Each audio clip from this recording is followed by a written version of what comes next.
गेले 4-5 दिवस झाला मी कोकण त्याचबरोबर कोल्हापूर, सांगली, सातारा, सोलापूर या जिल्ह्यामध्ये चळवळीच्या निमित्तानं फिरतोय।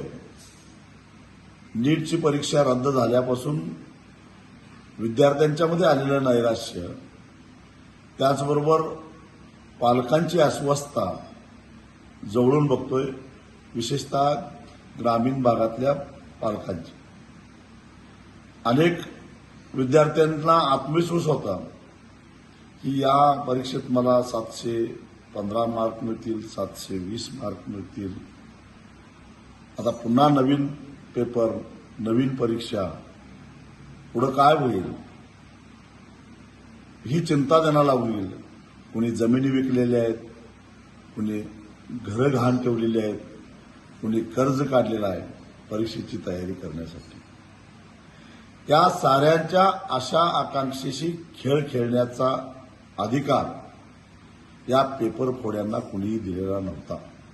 गेल्या 5 दिवसामध्ये 4 विद्यार्थ्यांनी आत्महत्या केली आहे। अनेकांच्या मनामध्ये आत्महत्येचे विचार घोळत आहेत। हे सारे कोण आहेत?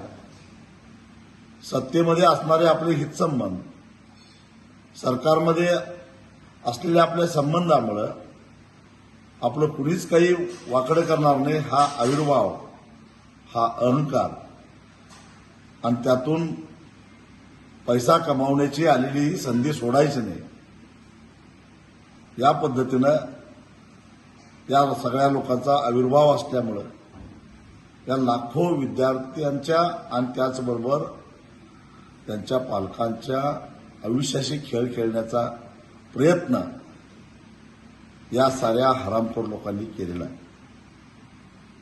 त्यामुळं केवळ भ्रष्टाचाराचा आरोप करून ह्यांना आत टाकून चालणार नाही, तर 4 विद्यार्थ्यांच्या मृत्यूस जबाबदार धरून त्यांच्यावर सदोष मनुष्यवधाचा गुन्हा दाखल झाला पाहिजे। जे म्हणून यात सापडतील त्या सगळ्यांना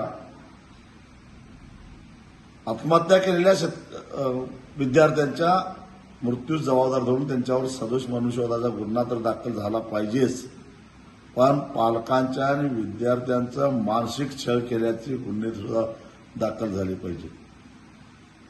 त्याशिवाय अशा प्रवृत्त्या ठेचल्या जाणार नाहीत। आणि सातत्यानं पेपर फुटतायत, आणि पेपर फोडीमध्ये असणारी माणसं ही सत्तेच्याच आजूबाजूला घोटाळताना दिसतात। हे रहस्य काय, याही प्रश्नाचं उत्तर आम्हाला मिळालं पाहिजे। बुलडोझर चालवायची भाषा करताय ना, चालवा ना या आरोपींच्या घरावर बुलडोझर। हा एवढी हिंमत? कारण हे सारे तुमच्या आस्थनीतले निकारी आहेत, आणि हे आस्थनीतले निकारीच तुम्हाला एक दिवस घरात बसवणार आहेत, हे लक्षात ठेवा।